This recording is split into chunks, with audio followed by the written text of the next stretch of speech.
365 நாட்கள் பைபிள் சவாலின் 106வது நாளுக்கு வரவேற்கிறோம். இன்று நாம் 2 இராஜாக்கள் 7 முதல் 9 அத்தியாயங்கள் வாசிக்கிறோம். இந்த வாசிப்பு மனிதர்களால் சாத்தியமில்லாத சூழ்நிலைகளிலும் தேவன் திடீர் மாற்றத்தையும் விடுதலையையும் நீதியையும் கொண்டு வருகிறார் என்பதை காட்டுகிறது.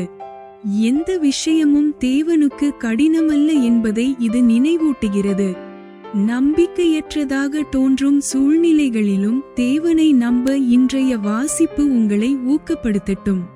ஆண்டவரே, உமது வல்லமையில் நம்பிக்கை வைத்து ஒவ்வொரு சூழ்நிலையிலும் விசுவாசமாக நிலைத்திருக்க எங்களுக்கு உதவுமாறு அருள் புரியும். விசுவாசத்துடனும் நம்பிக்கையுடனும் வாசிப்பை ஆரம்பிப்போம். Welcome to day 106 of the 365 Days Bible Challenge. Today we will be reading from 2 Kings 7 to 9. These passages show how God can bring sudden change, deliverance, and justice in ways beyond human expectation. Through impossible situations, the Lord demonstrates that nothing is too hard for Him. May today's reading encourage you to trust God even when circumstances seem hopeless. Lord, help us believe in your power and remain faithful in every situation. Let us begin with faith and confidence in Him. 2 இராஜாக்கள் அதிகாரம் 7. 2 Kings chapter 7. வசனம் 1. அப்பொழுது Elisha, கர்த்தருடைய வார்த்தையை கேளுங்கள். நாளை இந்நேரத்தில் சமாரியாவின் வாசலிலே 1 மரக்கால் கோதுமை மா 1 சேக்கலுக்கும் 2 மரக்கால் வாட்கோதுமை 1 சேக்கலுக்கும் விற்கப்படும் என்று கர்த்தர் சொல்லுகிறார் என்றான். Verse 1. Then Elisha said, Hear ye the word of the Lord. Thus saith the Lord, Tomorrow about this time shall a measure of fine flour be sold for a shekel, and 2 measures of barley for a shekel, in the gate of Samaria. வசனம் 2. அப்பொழுது ராஜாவுக்கு கைலாகு கொடுக்கிற பிரதானி ஒருவன் தேவனுடைய மனுஷனுக்கு பிரதியுத்தரமாக, இதோ, கர்த்தர் வானத்திலே மதகுகளை உண்டாக்கினாலும் இப்படி நடக்குமா என்றான். அதற்கு அவன், உன்னுடைய கண்களினாலே அதை காண்பாய், ஆனாலும் அதிலே சாப்பிடமாட்டாய் என்றான். Verse 2. Then a lord on whose hand the king leaned answered the man of God, and said, Behold, if the Lord would make windows in heaven, might this thing be? And he said, Behold, thou shalt see it with thine eyes, but shalt not eat thereof. வசனம் 3. குஷ்டரோகிகளான 4 பேர் ஒலிமுக வாசலில் இருந்தார்கள். அவர்கள் ஒருவரை ஒருவர் நோக்கி, நாம் இங்கே இருந்து சாக வேண்டியது என்ன? Verse 3.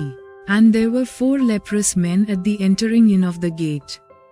And they said one to another, Why sit we here until we die? வசனம் 4. பட்டணத்திற்குள் போவோமென்றாலும் பட்டணத்தில் பஞ்சம் உண்டாயிருக்கிறதினால் அங்கே சாவோம். நாம் இங்கே இருந்தாலும் சாவோம். ஆகையால் இப்பொழுது சீரியருடைய இராணுவத்திற்கு போவோம் வாருங்கள். அவர்கள் நம்மை உயிரூட்டி வைத்தால் பிழைக்கிறோம், நம்மை கொன்றால் சாகிறோம் என்று சொல்லி. Verse 4. If we say, We will enter into the city, then the famine is in the city, and we shall die there. And if we sit still here, we die also. Now therefore come, and let us fall unto the host of the Syrians. If they save us alive, we shall live, and if they kill us, we shall but die.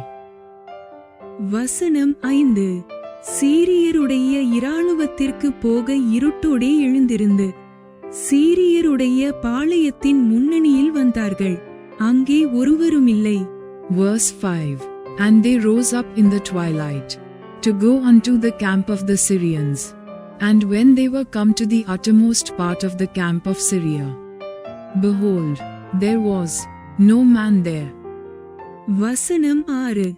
ஆண்டவர் சீரியரின் இராணுவத்திற்கு இரதங்களின் இரைச்சலையும் குதிரைகளின் இரைச்சலையும் மகா இராணுவத்தின் இரைச்சலையும் கேட்க பண்ணினதினால் அவர்கள் ஒருவரை ஒருவர் நோக்கி, இதோ நம்மிடத்தில் போருக்கு வர இஸ்ரவேலின் ராஜா ஏத்தியரின் ராஜாக்களையும் எகிப்தியரின் ராஜாக்களையும் நமக்கு விரோதமாக கூலி பொருத்தினான் என்று சொல்லி. Verse 6.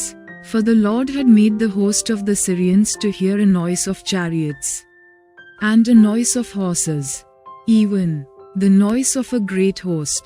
And they said one to another, Lo, the king of Israel hath hired against us the kings of the Hittites, and the kings of the Egyptians, to come upon us. வசனம் 7. இருட்டோடே எழுந்திருந்து ஓடிப்போய் தங்கள் கூடாரங்களையும் தங்கள் குதிரைகளையும் தங்கள் கழுதைகளையும் தங்கள் பாளையத்தையும் அவைகள் இருந்த பிரகாரமாக விட்டு தங்கள் பிராணன் மாத்திரம் தப்பும்படி ஓடிப்போனார்கள். Verse 7. Wherefore they arose and fled in the twilight, and left their tents, and their horses, and their asses, even the camp as it was, and fled for their life. வசனம் 8. அந்த குஷ்டரோகிகள் பாளையத்தின் முன்னணி மட்டும் வந்தபோது ஒரு கூடாரத்திற்குள் பிரவேசித்து புசித்து குடித்து அதிலிருந்த வெள்ளியையும் பொன்னையும் வஸ்திரங்களையும் எடுத்துக்கொண்டு போய் ஒளித்து வைத்து திரும்பி வந்து வேறொரு கூடாரத்திற்குள் பிரவேசித்து அதிலிருந்தும் அப்படியே எடுத்துக்கொண்டு போய் ஒளித்து வைத்து. Verse 8. And when these lepers came to the uttermost part of the camp, they went into one tent, and did eat and drink, and carried thence silver, and gold, and raiment, and went and hid it, and came again, and entered into another tent, and carried thence also, and went and hid it. வசனம் 9. பின்பு அவர்கள் ஒருவரை ஒருவர் நோக்கி, நாம் செய்கிறது நியாயமல்ல. இந்நாள் நற்செய்தி அறிவிக்கும் நாள். நாம் மவுனமாயிருந்து பொழுது விடியுமட்டும் காத்திருந்தால் குற்றம் நம்மேல் சுமரும். இப்போதும் நாம் போய் ராஜாவின் அரமனையாருக்கு இதை அறிவிப்போம் வாருங்கள் என்றார்கள். Verse 9.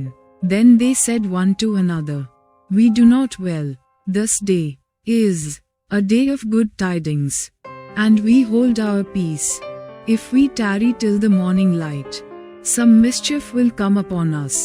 Now therefore come, that we may go and tell the king's household. வசனம் 10. அப்படியே அவர்கள் வந்து பட்டணத்து வாசல் காவலாளனை நோக்கி கூப்பிட்டு, நாங்கள் சீரியரின் பாளையத்திற்கு போய் வந்தோம். அங்கே ஒருவரும் இல்லை, ஒரு மனுஷனுடைய சத்தமும் இல்லை. கட்டியிருக்கிற குதிரைகளும் கட்டியிருக்கிற கழுதைகளும் கூடாரங்களும் இருந்த பிரகாரம் இருக்கிறது என்று அவர்களுக்கு சொன்னார்கள். Verse 10. So they came and called unto the porter of the city, and they told them, saying, We came to the camp of the Syrians, and, behold, there was no man there, neither voice of man, but horses tied, and asses tied, and the tents as they were. வசனம் 11. அப்பொழுது அவன் வாசல் காக்கிற மற்றவர்களை கூப்பிட்டான். அவர்கள் உள்ளே போய் ராஜாவின் அரமனையாருக்கு அதை அறிவித்தார்கள். Verse 11. And he called the porters, and they told it to the king's house within. வசனம் 12. அப்பொழுது இராஜா இராத்திரியில் எழுந்து தன் ஊழியக்காரரை நோக்கி, சீரியர் நமக்கு செய்கிற காரியத்தை உங்களுக்கு தெரியப்படுத்துகிறேன். நாம் பட்டினியாயிருக்கிறோம் என்று அவர்கள் அறிவார்கள். ஆகையால் நாம் பட்டணத்திலிருந்து புறப்பட்டு போனால் நம்மை உயிரோடே பிடித்துக்கொண்டு பட்டணத்திற்குள் பிரவேசிக்கலாம் என்று எண்ணி அவர்கள் பாளையத்தை விட்டு புறப்பட்டு வெளியில் ஒளித்துக் கொண்டிருக்கிறார்கள் என்றான். Verse 12. And the king arose in the night, and said unto his servants, I will now show you what the Syrians have done to us. They know that we be hungry, therefore are they gone out of the camp to hide themselves in the field, saying, When they come out of the city, we shall catch them alive, and get into the city. வசனம் 13. அவன் ஊழியக்காரரில் ஒருவன் பிரதியுத்தரமாக, இங்கே மீதியான குதிரைகளில் 5 குதிரைகளை கொண்டு போக உத்தரவு கொடும். இதோ இங்கே மீதியான இஸ்ரவேலின் சகல ஏராளத்திலும் மாண்டு போன இஸ்ரவேலின் சகல கூட்டத்திலும் அவைகள் மாத்திரம் மீந்திருக்கிறது. அவைகளை நாம் அனுப்பி பார்ப்போம் என்றான். Verse 13.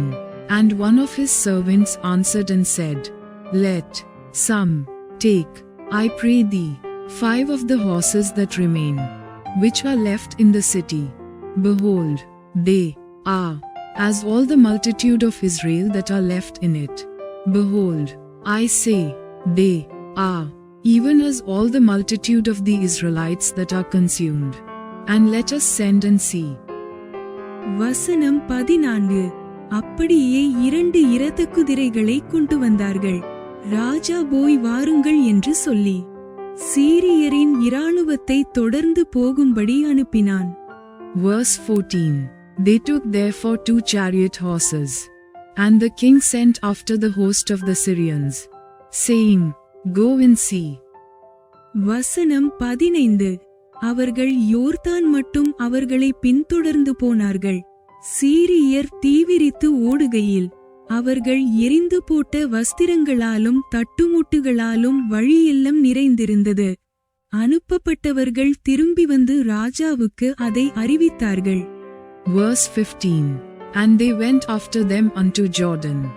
And, lo, all the way was full of garments and vessels, which the Syrians had cast away in their haste. And the messengers returned, and told the king. வசனம் 16. அப்பொழுது ஜனங்கள் புறப்பட்டு சீரியரின் பாளையத்தை கொள்ளையிட்டார்கள். கர்த்தருடைய வார்த்தையின்படியே 1 மரக்கால் கோதுமை மா 1 சேக்கலுக்கும் 2 மரக்கால் வாட்கோதுமை 1 சேக்கலுக்கும் விற்கப்பட்டது. Verse 16. And the people went out, and spoiled the tents of the Syrians. So a measure of fine flour was sold for a shekel, and 2 measures of barley for a shekel, according to the word of the Lord. வசனம் 17. ராஜா தனக்கு கைலாகு கொடுக்கிற அந்த பிரதானியை ஒலிமுகவாசலில் விசாரிப்பாயிருக்க கட்டளையிட்டிருந்தான். ஒலிமுகவாசலிலே ஜனங்கள் அவனை நெருங்கி மிதித்ததினாலே ராஜா தேவனுடைய மனுஷனிடத்தில் வந்தபோது சொல்லியிருந்தபடியே அவன் செத்துப்போனான். Verse 17. And the king appointed the Lord on whose hand he leaned to have the charge of the gate. And the people trode upon him in the gate. And he died, as the man of God had said, who spake when the king came down to him. வசனம் 18. 2 மரக்கால் வாட்கோதுமை 1 சேக்கலுக்கும் 1 மரக்கால் கோதுமை மா 1 சேக்கலுக்கும் நாளை இந்நேரத்திலே சமாரியாவின் ஒலிமுகவாசலில் விற்கும் என்று தேவனுடைய மனுஷன் ராஜாவோடே சொன்னதின்படியே நடந்தது. Verse 18. And it came to pass as the man of God had spoken to the king, saying, 2 measures of barley for a shekel, and a measure of fine flour for a shekel, shall be tomorrow about this time in the gate of Samaria. வசனம் 19. அதற்கு அந்த பிரதானி தேவனுடைய மனுஷனுக்கு பிரதியுத்தரமாக, இதோ கர்த்தர் வானத்திலே மதகுகளை உண்டாக்கினாலும் இந்த வார்த்தையின்படி நடக்குமா என்று சொல்ல, இவன், இதோ உன்னுடைய கண்களினாலே அதை காண்பாய், ஆனாலும் அதிலே சாப்பிட மாட்டாய் என்றானே. Verse 19. And that Lord answered the man of God, and said, Now, behold, if the Lord should make windows in heaven, might such a thing be? And he said, Behold, thou shalt see it with thine eyes, but shalt not eat thereof. வசனம் 20. அந்த பிரகாரமாகத்தானே அவனுக்கு நடந்தது. ஒலிமுகவாசலிலே ஜனங்கள் அவனை நெருங்கி மிதித்ததினாலே அவன் செத்துப்போனான். Verse 20. And so it fell out unto him, for the people trode upon him in the gate, and he died. 2 இராஜாக்கள் அதிகாரம் 8. 2 Kings chapter 8. வசனம் 1. எலிசா தான் உயிர்ப்பித்த பிள்ளையின் தாயாகிய ஸ்திரீயை நோக்கி, நீ உன் வீட்டாரோடும் கூட எழுந்து புறப்பட்டு போய் எங்கேயாகிலும் சஞ்சரி. கர்த்தர் பஞ்சத்தை வருவிப்பார், அது 7 வருஷம் தேசத்தில் இருக்கும் என்று சொல்லியிருந்தான். Verse 1. Then spake Elisha unto the woman, whose son he had restored to life, saying, Arise, and go thou and thine household, and sojourn wheresoever thou canst sojourn. For the Lord hath called for a famine, and it shall also come upon the land 7 years. வசனம் 2. அந்த ஸ்திரீ எழுந்து தேவனுடைய மனுஷன் சொன்ன வார்த்தையின்படி செய்து தன் வீட்டாரோடும் கூட புறப்பட்டு பெலிஸ்தரின் தேசத்தில் போய் 7 வருஷம் சஞ்சரித்தாள். Verse 2. And the woman arose, and did after the saying of the man of God. And she went with her household, and sojourned in the land of the Philistines 7 years. வசனம் 3. 7 வருஷம் சென்ற பின்பு அவள் பெலிஸ்தரின் தேசத்தை விட்டு திரும்ப வந்து தன் வீட்டுக்காகவும் தன் வயலுக்காகவும் ராஜாவினிடத்தில் முறையிடும்படி போனாள். Verse 3. And it came to pass at the 7 years' end, that the woman returned out of the land of the Philistines. And she went forth to cry unto the king for her house and for her land. வசனம் 4. அந்நேரத்தில் ராஜா தேவனுடைய மனுஷனின் வேலைக்காரனாயிருந்த கேயாசியுடனே பேசி, Elisha செய்த அதிசயங்களை எல்லாம் நீ எனக்கு விவரமாய் சொல் என்றான். Verse 4. And the king talked with Gehazi the servant of the man of God, saying, Tell me, I pray thee, all the great things that Elisha hath done. வசனம் 5. செத்துப்போனவனை உயிர்ப்பித்தார் என்பதை அவன் ராஜாவுக்கு அறிவிக்கிறபோது, இதோ அவன் உயிர்ப்பித்த பிள்ளையின் தாயாகிய அந்த ஸ்திரீ வந்து தன் வீட்டுக்காகவும் தன் வயலுக்காகவும் ராஜாவினிடத்தில் முறையிட்டாள். அப்பொழுது கேயாசி, ராஜாவாகிய என் ஆண்டவனே, இவள்தான் அந்த ஸ்திரீ, எலிசா உயிர்ப்பித்த இவளுடைய குமாரன் இவன்தான் என்றான். Verse 5. And it came to pass, as he was telling the king how he had restored a dead body to life, that, behold, the woman, whose son he had restored to life, cried to the king for her house and for her land. And Gehazi said, My lord, O king, this is the woman, and this is her son, whom Elisha restored to life. வசனம் 6. ராஜா அந்த ஸ்திரீயை கேட்டதற்கு அவள் அதை அவனுக்கு விவரித்துச் சொன்னாள். அப்பொழுது ராஜா அவளுக்கு ஒரு பிரதானியை நியமித்து அவளுக்கு உண்டானது எல்லாவற்றையும் அவள் தேசத்தை விட்டுப்போன நாள் முதல் இதுவரைக்கும் உண்டான அந்த வயலின் வருமானம் அனைத்தையும் அவளுக்கு கிடைக்கும்படி செய் என்றான். Verse 6. And when the king asked the woman, she told him. So the king appointed unto her a certain officer, saying, Restore all that was hers, and all the fruits of the field since the day that she left the land, even until now. வசனம் 7. சீரியாவின் ராஜாவாகிய Benhadad வியாதியாயிருந்தான். Elisha தமஸ்குவுக்கு வந்தான். தேவனுடைய மனுஷன் இவ்விடத்தில் வந்திருக்கிறான் என்று அவனுக்கு அறிவிக்கப்பட்டபோது. Verse 7. And Elisha came to Damascus, and Benhadad the king of Syria was sick, and it was told him, saying, The man of God is come hither. வசனம் 8. ராஜா ஆசகேலை நோக்கி, நீ உன் கையிலே ஒரு காணிக்கையை எடுத்துக்கொண்டு தேவனுடைய மனுஷனுக்கு எதிர்கொண்டு போய், நான் இந்த வியாதி நீங்கி பிழைப்பேனா என்று அவனை கொண்டு கர்த்தரிடத்தில் விசாரிக்கச் சொன்னான். Verse 8.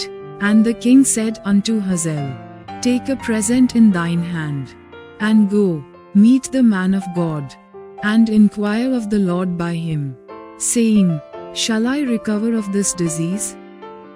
வசனம் 9. ஆசகேல் தமஸ்குவின் சகல உச்சிதங்களிலும் 40 ஒட்டகங்களின் சுமையான காணிக்கையை எடுத்துக்கொண்டு அவனுக்கு எதிர்கொண்டு போய் அவனுக்கு முன்பாக நின்று சீரியாவின் ராஜாவாகிய பெனாதாத் என்னும் உம்முடைய குமாரன் என்னை உம்மிடத்தில் அனுப்பி இந்த வியாதி நீங்கி பிழைப்பேனா என்று கேட்கச் சொன்னார் என்றான். Verse 9.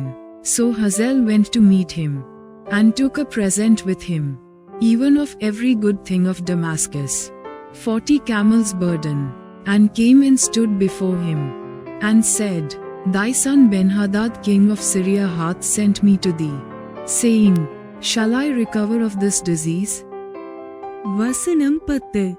எலிசா அவனை நோக்கி, நீ போய் வியாதி நீங்கி பிழைப்பீர் என்று அவனுக்கு சொல்லு. ஆனாலும் அவன் சாகவே சாவான் என்பதை கர்த்தர் எனக்கு காண்பித்தார் என்றான். Verse 10. And Elisha said unto him, Go, say unto him, Thou mayest certainly recover. Howbeit the Lord hath showed me that he shall surely die. வசனம் 11. பின்பு தேவனுடைய மனுஷன் தன் முகத்தை திருப்பாமல் அவன் சலித்து போகுமட்டும் அவனை நோக்கிக் கொண்டே அழுதான். Verse 11. And he settled his countenance steadfastly, until he was ashamed, and the man of God wept. வசனம் 12. அப்பொழுது ஆசகேல், என் ஆண்டவன் அழுகிறது என்ன என்று கேட்டான். அதற்கு அவன், நீ இஸ்ரவேல் புத்திரருக்குச் செய்யும் தீங்கை நான் அறிந்திருக்கிறபடியினால் அழுகிறேன். நீ அவர்கள் கோட்டைகளை அக்கினிக்கு இரையாக்கி அவர்கள் வாலிபரை பட்டயத்தால் கொன்று அவர்கள் குழந்தைகளை தரையோடே மோதி அவர்கள் கர்ப்பவதிகளை கீறி போடுவாய் என்றான். Verse 12. And Hazael said, Why weepeth my Lord? And he answered, Because I know the evil that thou wilt do unto the children of Israel. Their strongholds wilt thou set on fire, and their young men wilt thou slay with the sword, and wilt dash their children, and rip up their women with child. வசனம் 13. அப்பொழுது ஆசகேல், இத்தனை பெரிய காரியத்தைச் செய்ய நாயாகிய உமது அடியான் எம்மாத்திரம் என்றான். அதற்கு எலிசா, நீ சீரியாவின் மேல் ராஜாவாவாய் என்பதை கர்த்தர் எனக்கு தெரிவித்தார் என்றான். Verse 13. And Hazael said, But what is thy servant a dog, that he should do this great thing? And Elisha answered, The Lord hath showed me that thou shalt be king over Syria. வசனம் 14. இவன் எலிசாவை விட்டு புறப்பட்டு தன் ஆண்டவனிடத்தில் வந்தபோது அவன், Elisha உனக்கு என்ன சொன்னான் என்று கேட்டதற்கு இவன், நீர்வியாதி நீங்கி பிழைப்பீர் என்று எனக்குச் சொன்னான் என்று சொல்லி. Verse 14. So he departed from Elisha, and came to his master, who said to him, What said Elisha to thee? And he answered, He told me, that thou shouldest surely recover. வசனம் 15. மறுநாளிலே ஒரு சமுக்காளத்தை எடுத்து தண்ணீரிலே தோய்த்து அவன் முகத்தின் மேல் விரித்தான். அதனால் அவன் செத்துப்போனான். ஆசகேல் அவனுக்கு பதிலாய் ராஜாவானான். Verse 15. And it came to pass on the morrow, that he took a thick cloth, and dipped it in water, and spread it on his face, so that he died, and Hazael reigned in his stead. வசனம் 16. இஸ்ரவேலின் ராஜாவாகிய ஆகாபின் குமாரன் யோராமுடைய 5ஆம் வருஷத்தில் யோசபாத் யூதாவிலே இன்னும் ராஜாவாயிருக்கையில் யோசபாத்தின் குமாரனாகிய யோராம் என்னும் யூதாவின் ராஜா ராஜ்யபாரம் பண்ண துவக்கினான். Verse 16. And in the 5th year of Joram the son of Ahab king of Israel, Jehoshaphat being then king of Judah, Jehoram the son of Jehoshaphat king of Judah began to reign. வசனம் 17. அவன் ராஜாவாகிறபோது 32 வயதாயிருந்து 8 வருஷம் எருசலேமில் ராஜ்யபாரம் பண்ணினான். Verse 17. 32 years old was he when he began to reign, and he reigned 8 years in Jerusalem. வசனம் 18. அவன் இஸ்ரவேல் ராஜாக்களின் வழியிலே நடந்து ஆகாபின் வீட்டார் செய்தது போல செய்தான். ஆகாபின் குமாரத்தி அவனுக்கு மனைவியாயிருந்தாள். அவன் கர்த்தரின் பார்வைக்கு பொல்லாப்பானதைச் செய்தான். Verse 18. And he walked in the way of the kings of Israel, as did the house of Ahab. For the daughter of Ahab was his wife. And he did evil in the sight of the Lord.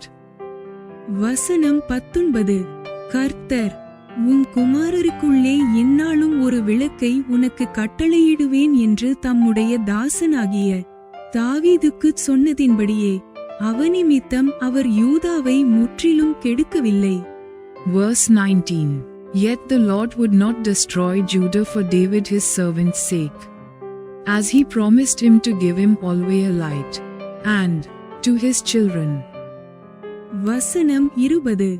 அவன் நாட்களில் யூதாவுடைய கையின் கீழிருந்த ஏதோமியர் கலகம் பண்ணி தங்களுக்கு ஒரு ராஜாவை ஏற்படுத்திக் கொண்டார்கள். Verse 20. In his days Edom revolted from under the hand of Judah, and made a king over themselves. வசனம் 21. அதனாலே யோராம் சகல இரதங்களோடுங்கூட சாயீருக்கு புறப்பட்டு போனான். அவன் இராத்திரியில் எழுந்திருந்து தன்னை வளைந்து கொண்ட ஏதோமியரையும் இரதங்களின் தலைவரையும் முறிய அடித்தபோது ஜனங்கள் தங்கள் கூடாரங்களுக்கு ஓடிப்போனார்கள். Verse 21. So Joram went over to Zair, and all the chariots with him, and he rose by night, and smote the Edomites which compassed him about, and the captains of the chariots, and the people fled into their tents. வசனம் 22. அப்படியே யூதாவுடைய கையின் கீழிருந்த ஏதோமியர் இந்நாள் வரைக்கும் இருக்கிறது போல கலகம் பண்ணினார்கள். அக்காலத்தில் தானே லிப்னா பட்டணத்தாரும் கலகம் பண்ணினார்கள். Verse 22. Yet Edom revolted from under the hand of Judah unto this day. Then Libnah revolted at the same time. வசனம் 23. யோராமின் மற்ற வர்த்தமானங்களும் அவன் செய்தவை யாவும் யூதாவுடைய ராஜாக்களின் நாளாகம புஸ்தகத்தில் அல்லவோ எழுதியிருக்கிறது. Verse 23. And the rest of the acts of Joram, and all that he did, are they not written in the book of the chronicles of the kings of Judah? வசனம் 24. யோராம் தன் பிதாக்களோடே நித்திரையடைந்து தன் பிதாக்களிடத்திலே தாவீதின் நகரத்தில் அடக்கம் பண்ணப்பட்டான். அவனுக்கு பதிலாக அவன் குமாரனாகிய அகசியா ராஜாவானான். Verse 24. And Joram slept with his fathers, and was buried with his fathers in the city of David, and Ahaziah his son reigned in his stead. வசனம் 25. இஸ்ரவேலின் ராஜாவாகிய ஆகாபின் குமாரன் யோராமுடைய 12ஆம் வருஷத்திலே யூதாவின் ராஜாவாகிய யோராமின் குமாரன் அகசியா ராஜாவானான். Verse 25. In the 12th year of Joram the son of Ahab king of Israel did Ahaziah the son of Jehoram king of Judah begin to reign. வசனம் 26. அகசியா ராஜாவாகிறபோது 22 வயதாயிருந்து ஒரே வருஷம் எருசலேமில் ராஜ்யபாரம் பண்ணினான். இஸ்ரவேலின் ராஜாவாகிய ஒம்ரியின் குமாரத்தியான அவன் தாயின் பேர் அத்தாலியாள். Verse 26. 22 years old was Ahaziah when he began to reign, and he reigned 1 year in Jerusalem, and his mother's name was Athaliah, the daughter of Omri king of Israel. வசனம் 27. அவன் ஆகாபுடைய வீட்டாரின் வழியே நடந்து ஆகாபின் வீட்டாரைப் போல் கர்த்தரின் பார்வைக்கு பொல்லாப்பானதைச் செய்தான். அவன் Ahab வீட்டாரோடே சம்பந்தங்கலந்திருந்தான். Verse 27. And he walked in the way of the house of Ahab, and did evil in the sight of the Lord, as did the house of Ahab, for he was the son-in-law of the house of Ahab. வசனம் 28. அவன் ஆகாபின் குமாரனாகிய யோராமோடே கூட கீலேயாத்திலுள்ள ராமோத்திற்கு சீரியாவின் ராஜாவாகிய ஆசகேலோடு யுத்தம் பண்ண போனான். சீரியர் யோராமை காயப்படுத்தினார்கள். Verse 28. And he went with Joram the son of Ahab to the war against Hazael king of Syria in Ramoth Gilead. And the Syrians wounded Joram. வசனம் 29. ராஜாவாகிய யோராம் தான் சீரியாவின் ராஜாவாகிய ஆசகேலோடு யுத்தம் பண்ணுகையில் சீரியர் ராமாவிலே தன்னை வெட்டின காயங்களை ஆற்றிக்கொள்ள யெஸ்ரயேலுக்கு போயிருந்தான். ஆகாபின் குமாரனாகிய யோராம் வியாதியாயிருந்தபடியினால் யூதாவின் ராஜாவாகிய யோராமின் குமாரன் அகசியா யெஸ்ரயேலில் இருக்கிற அவனை பார்க்கிறதற்கு போனான். Verse 29. And King Joram went back to be healed in Jezreel of the wounds which the Syrians had given him at Ramah, when he fought against Hazael king of Syria. And Ahaziah the son of Jehoram king of Judah went down to see Joram the son of Ahab in Jezreel, because he was sick. 2 இராஜாக்கள் அதிகாரம் 9. 2 Kings chapter 9. வசனம் 1. அப்பொழுது தீர்க்கதரிசியாகிய Elisha தீர்க்கதரிசிகளின் புத்திரரில் ஒருவனை அழைத்து, நீ இடைகட்டிக்கொண்டு இந்த தைலக்குப்பியை உன் கையில் எடுத்துக்கொண்டு கீலேயாத்திலுள்ள ராமோத்திற்கு போ. Verse 1. And Elisha the prophet called one of the children of the prophets, and said unto him, Gird up thy loins, and take this box of oil in thine hand, and go to Ramoth Gilead. வசனம் 2. நீ அங்கே சேர்ந்தபோது நிம்சியின் மகனான யோசபாத்தின் குமாரன் யெகு எங்கே இருக்கிறான் என்று பார்த்து அங்கே உட்பிரவேசித்து அவனை தன் சகோதரரின் நடுவிலிருந்து எழுந்திருக்க பண்ணி அவனை உள்ளான ஒரு அறையிலே அழைத்து கொண்டு போய். Verse 2. And when thou comest thither, look out there Jehu the son of Jehoshaphat the son of Nimshi, and go in, and make him arise up from among his brethren, and carry him to an inner chamber. வசனம் 3. தைலக்குப்பியை எடுத்து அவன் தலையின் மேல் வார்த்து, உன்னை இஸ்ரவேலின் மேல் ராஜாவாக அபிஷேகம் பண்ணினேன் என்று கர்த்தர் சொல்லுகிறார் என்று சொல்லி கதவை திறந்து தாமதியாமல் ஓடிப்போ என்றான். Verse 3. Then take the box of oil, and pour it on his head, and say, Thus saith the Lord, I have anointed thee king over Israel. Then open the door, and flee, and tarry not. வசனம் 4. அப்படியே தீர்க்கதரிசியின் ஊழியக்காரனாகிய அந்த வாலிபன் கீலேயாத்திலுள்ள ராமோத்திற்கு போனான். Verse 4. So the young man, even the young man the prophet, went to Ramoth Gilead. வசனம் 5. அவன் உட்பிரவேசித்தபோது சேனாபதிகள் அங்கே உட்கார்ந்திருந்தார்கள். அப்பொழுது அவன், சேனாபதியே, உமக்கு சொல்ல வேண்டிய ஒரு வார்த்தை உண்டு என்றான். அதற்கு யெகு, எங்களெல்லாருக்குள்ளும் யாருக்கு என்று கேட்டதற்கு அவன், சேனாபதியாகிய உமக்குத்தான் என்றான். Verse 5. And when he came, behold, the captains of the host were sitting, and he said, I have an errand to thee, O captain. And Jehu said, Unto which of all us? And he said, To thee, O captain. வசனம் 6. அவன் எழுந்து அறை வீட்டிற்குள் பிரவேசித்தான். அவன் அந்த தைலத்தை அவன் தலையின் மேல் வார்த்து அவனை நோக்கி, இஸ்ரவேலின் தேவனாகிய கர்த்தர் சொல்லுகிறது என்னவென்றால், உன்னை கர்த்தருடைய ஜனமாகிய இஸ்ரவேலின் மேல் ராஜாவாக அபிஷேகம் பண்ணினேன். Verse 6. And he arose, and went into the house, and he poured the oil on his head, and said unto him, Thus saith the Lord God of Israel, I have anointed thee king over the people of the Lord, even over Israel. வசனம் 7.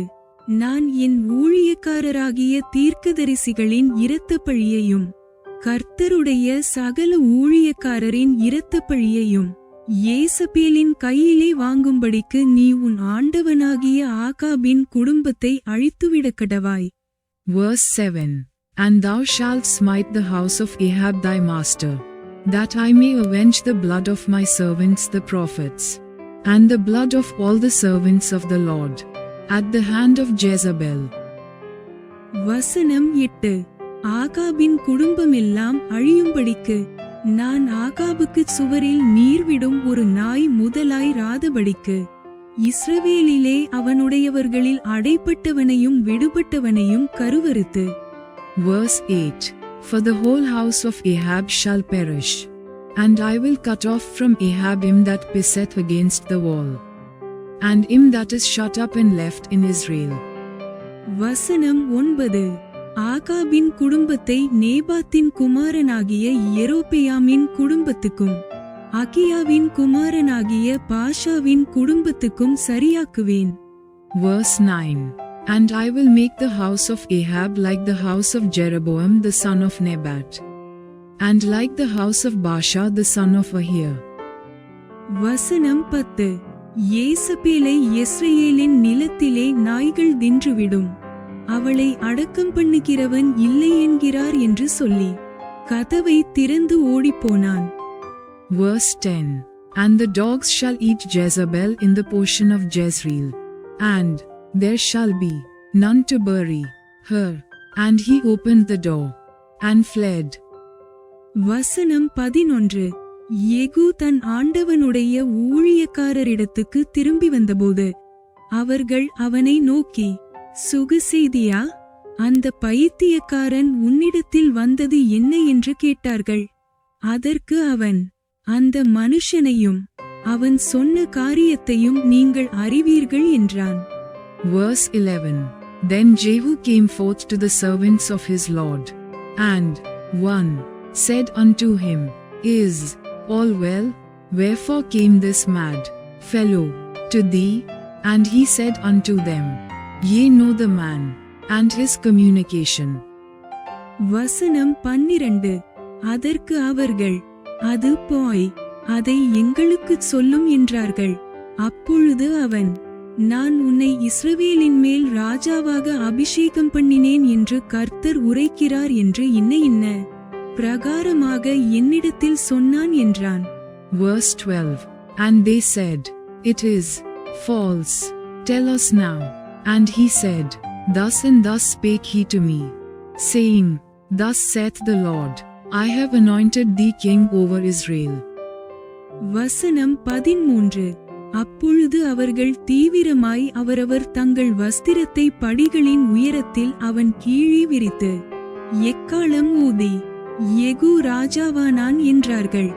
Verse 13 Then they hasted, and took every man his garment, and put it under him on the top of the stairs, and blew with trumpets, saying, Jehu is king. வசனம் 14 அப்படியே நிம்சியின் மகனாகிய யோசபாத்தின் குமாரன் யெகூ என்பவன் யோராமுக்கு விரோதமாய்க் கட்டுப்பாடு பண்ணினான். யோராமோ இஸ்ரவேலர் எல்லாரோடும் கூட கீலேயாத்திலுள்ள ராமோத்திலே சீரியாவின் ராஜாவாகிய ஆசகேலி நிமித்தம் காவல் வைத்தான். Verse 14 So Jehu the son of Jehoshaphat the son of Nimshi conspired against Joram. Now Joram had kept Ramoth Gilead, he and all Israel, because of Hazael king of Syria. வசனம் 15 ஆனாலும் சீரியாவின் ராஜாவாகிய ஆசகேலோடே பண்ணின யுத்தத்திலே சீரியர் தன்னை வெட்டின காயங்களை யெஸ்ரயேலிலே ஆற்றிக்கொள்ளுகிறதற்கு ராஜாவாகிய யோராம் திரும்பி போயிருந்தான். யெகூ என்பவன், இது உங்களுக்கு சம்மதியாயிருந்தால் யெஸ்ரயேலில் இதை அறிவிக்கிறதற்கு ஒருவரும் பட்டணத்திலிருந்து தப்பிப்போகும்படி விடாதிருங்கள் என்றான். Verse 15 But King Joram was returned to be healed in Jezreel of the wounds which the Syrians had given him, when he fought with Hazael king of Syria. And Jehu said, If it be your minds, then let none go forth, nor escape out of the city to go to tell it in Jezreel. வசனம் 16 அப்பொழுது யெகூ இரதத்தின் மேல் ஏறி யெஸ்ரயேலுக்கு நேராக போனான். யோராம் அங்கே வியாதியாய் கிடந்தான். யோராமை பார்க்க யூதாவின் ராஜாவாகிய அகசியாவும் அங்கே வந்திருந்தான். Verse 16 So Jehu rode in a chariot, and went to Jezreel, for Joram lay there, And Ahaziah king of Judah was come down to see Joram. வசனம் 17. யெஸ்ரயேலில் கோபுரத்தின் மேல் நிற்கிற ஜாமக்காரன் யெகூவின் கூட்டம் வருகிறதைக் கண்டு, ஒரு கூட்டத்தை காண்கிறேன் என்றான். அப்பொழுது யோராம், நீ ஒரு குதிரை வீரனை கூப்பிட்டு அவர்களுக்கு எதிராக அனுப்பிச் சமாதானமா என்று கேட்கச் சொல் என்றான். Verse 17. And there stood a watchman on the tower in Jezreel. And he spied the company of Jehu as he came, and said, I see a company. And Joram said, Take an horseman, and send to meet them, and let him say, Is it peace? வசனம் 18. அந்த குதிரை வீரன் அவனுக்கு எதிர்கொண்டு போய், சமாதானமா என்று ராஜா கேட்கச் சொன்னார் என்றான். அதற்கு யேகூ, சமாதானத்தை பற்றி உனக்கு என்ன? என் பிறகே திரும்பி வா என்றான். அப்பொழுது ஜாமக்காரன், அனுப்பப்பட்டவன் அவர்கள் இருக்கும் இடமட்டும் போனபோதிலும் திரும்பி வரவில்லை என்றான். Verse 18. So there went one on horseback to meet him, and said, Thus saith the king, Is it peace? And Jehu said, What hast thou to do with peace? Turn thee behind me. And the watchman told, saying, The messenger came to them, but he cometh not again. வசனம் 19. ஆகையால் வேறொரு குதிரை வீரனை அனுப்பினான். அவன் அவர்களிடத்தில் போய், சமாதானமா என்று ராஜா கேட்கச் சொன்னார் என்றான். அதற்கு யேகூ, சமாதானத்தை பற்றி உனக்கு என்ன? என் பிறகே திரும்பி வா என்றான். Verse 19. Then he sent out a second on horseback, which came to them, and said, Thus saith the king, Is it peace? And Jehu answered, What hast thou to do with peace? Turn thee behind me. வசனம் 20.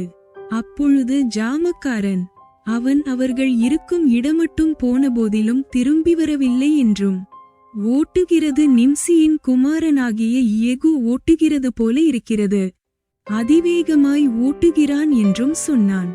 Verse 20. And the watchman told, saying, He came even unto them, and cometh not again. And the driving is like the driving of Jehu the son of Nimshi, for he driveth furiously.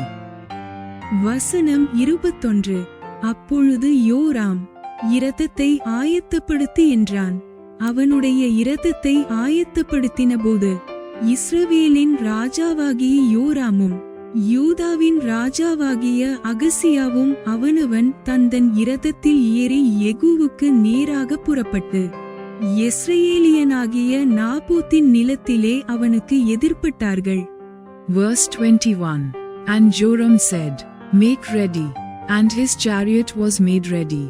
And Joram king of Israel and Ahaziah king of Judah went out, each in his chariot, and they went out against Jehu, and met him in the portion of Naboth the Jezreelite. வசனம் 22. யோராம் யெகூவை கண்டவுடனே, யெகூவே, சமாதானமா என்றான். அதற்கு யெகூ, உன் தாயாகிய யேசபேலின் வேசித்தனங்களும் அவளுடைய பில்லி சூனியங்களும் இத்தனை ஏராளமாயிருக்கையில் சமாதானம் எது என்றான். Verse 22. And it came to pass, when Joram saw Jehu, that he said, Is it peace, Jehu? And he answered, What peace, so long as the whoredoms of thy mother Jezebel and her witchcrafts are so many? வசனம் 23. அப்பொழுது யோராம் தன் இரதத்தை திருப்பிக் கொண்டு ஓடிப்போய், அகசியாவை நோக்கி, அகசியாவே, இது சதி என்றான். Verse 23. And Joram turned his hands, and fled, and said to Ahaziah, There is treachery, O Ahaziah. வசனம் 24. யெகூ தன் கையால் வில்லை நாணேற்றி, அம்பு யோராமுடைய நெஞ்சில் உருவி புறப்படத்தக்கதாய் அவனை அவன் புயங்களின் நடுவே ஈதான். அதனால் அவன் தன் இரதத்திலே சுருண்டு விழுந்தான். Verse 24. And Jehu drew a bow with his full strength, and smote Jehoram between his arms, and the arrow went out at his heart, and he sunk down in his chariot. வசனம் 25. அப்பொழுது ஏகு தன் சேனாபதியாகிய பித்காரை நோக்கி அவனை எடுத்து யெஸ்ரயேலியனாகிய நாபோத்தின் வயல் நிலத்தில் எறிந்து போடு, நானும் நீயும் ஒரு சோடாய் அவன் தகப்பனாகிய ஆகாபின் பிறகே குதிரை ஏறி வருகிறபோது கர்த்தர் இந்த ஆக்கினையை அவன் மேல் சுமத்தினார் என்பதை நினைத்துக்கொள். Verse 25. Then said Jehu to Bidkar his captain, Take up, and cast him in the portion of the field of Naboth the Jezreelite. For remember how that, when I and thou rode together after Ahab his father, the Lord laid this burden upon him. வசனம் 26. நேற்று நாபோத்தின் இரத்தத்தையும் அவன் குமாரரின் இரத்தத்தையும் கண்டேன் அல்லவா என்றும், இந்த நிலத்தில் உனக்கு நீதியைச் சரிக்கட்டுவேன் என்றும் அப்பொழுது கர்த்தர் சொன்னாரே, இப்போதும் அவனை எடுத்து கர்த்தருடைய வார்த்தையின்படியே இந்த நிலத்தில் எறிந்து போடு என்றான். Verse 26. Surely I have seen yesterday the blood of Naboth, and the blood of his sons, saith the Lord, and I will requite thee in this play, saith the Lord. Now therefore take, and cast him into the play of ground, according to the word of the Lord. வசனம் 27. இதை யூதாவின் ராஜாவாகிய அகசியா கண்டு தோட்டத்தின் வீட்டு வழியாய் ஓடிப்போனான். ஏகு அவனை பின்தொடர்ந்து அவனையும் இரதத்திலே வெட்டி போடுங்கள் என்றான். அவர்கள் இப்லேயாம் கிட்ட இருக்கிற கூர்மலையின் மேல் ஏறுகிற வழியிலே அப்படி செய்தார்கள். அவன் மெகிதோவுக்கு ஓடிப்போய் அங்கே செத்துப் போனான். Verse 27. But when Ahaziah the king of Judah saw this, he fled by the way of the garden house, and Jehu followed after him, and said, Smite him also in the chariot. And they did so, at the going up to Gur, which is by Abel, and he fled to Megiddo, and died there. வசனம் 28. அவனுடைய ஊழியக்காரர் அவனை இரதத்தின் மேல் எருசலேமுக்கு கொண்டு போய் அவனை தாவீதின் நகரத்தில் அவன் பிதாக்களோடு அவனுடைய கல்லறையிலே அடக்கம் பண்ணினார்கள். Verse 28. And his servants carried him in a chariot to Jerusalem, and buried him in his sepulchre with his fathers in the city of David. வசனம் 29. இந்த அகசியா ஆகாபுடைய குமாரனாகிய யோராமின் 11ஆம் வருஷத்தில் யூதாவின் மேல் ராஜாவானான். Verse 29. And in the 11th year of Joram the son of Ahab began Ahaziah to reign over Judah. வசனம் 30. யெகூ இஸ்ரவேலுக்கு வந்தான். அதை யேசபேல் கேட்டபோது தன் கண்களுக்கு மையிட்டு தன் தலையை சிங்காரித்துக் கொண்டு ஜன்னல் வழியாய் எட்டி பார்த்து. Verse 30. And when Jehu was come to Jezreel, Jezebel heard of it, and she painted her face, and tied her head, and looked out at a window. வசனம் 31. யெகூ ஒலிமுகவாசலில் வந்தபோது அவள் தன் ஆண்டவனை கொன்ற சிம்ரி சேமம் அடைந்தானா என்றாள். Verse 31. And as Jehu entered in at the gate, she said, Had Zimri peace, who slew his master? வசனம் 32. அப்பொழுது அவன் தன் முகத்தை அந்த ஜன்னலுக்கு நேராக ஏறெடுத்து, என் பட்சத்தில் இருக்கிறது யார் யார் என்று கேட்டதற்கு 2-3 பிரதானிகள் அவனை எட்டி பார்த்தார்கள். Verse 32. And he lifted up his face to the window, and said, Who is on my side? Who? And there looked out to him 3 eunuchs. வசனம் 33. அப்பொழுது அவன், அவளை கீழே தள்ளுங்கள் என்றான். அப்படியே அவளை கீழே தள்ளினதினால் அவளுடைய இரத்தம் சுவரிலும் குதிரைகளிலும் தெரித்தது. அவன் அவளை மிதித்துக் கொண்டு. Verse 33. And he said, Throw her down. So they threw her down, and some of her blood was sprinkled on the wall, and on the horses, and he trod her underfoot. வசனம் 34. உள்ளே போய் புசித்து குடித்த பின்பு நீங்கள் போய் சபிக்கப்பட்ட அந்த ஸ்திரீயை பார்த்து அவளை அடக்கம் பண்ணுங்கள், அவள் ஒரு ராஜகுமாரத்தி என்றான். Verse 34. And when he was come in, he did eat and drink, and said, Go, see now this cursed woman, and bury her, for she is a king's daughter. வசனம் 35. அவர்கள் அவளை அடக்கம் பண்ண போகிறபோது அவளுடைய தலையோட்டையும் கால்களையும் உள்ளங்கைகளையுமே அல்லாமல் வேறொன்றையும் காணவில்லை. Verse 35. And they went to bury her, but they found no more of her than the skull, and the feet, and the palms of her hands. வசனம் 36. ஆகையால் அவர்கள் திரும்ப வந்து அவனுக்கு அறிவித்தார்கள்.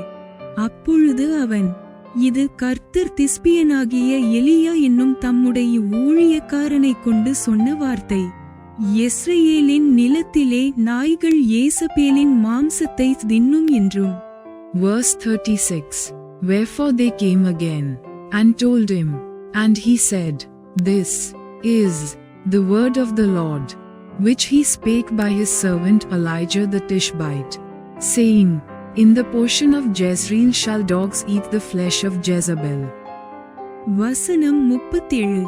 இன்னது யேசபேல் என்று சொல்லக்கூடாதபடிக்கு யேசபேலின் பிரேதம் யெஸ்ரயேலின் நிலத்திலே வயல்வெளியின் மேல் போடும் எருவைப் போல் ஆகும் என்றும் சொன்னாரே என்றான்.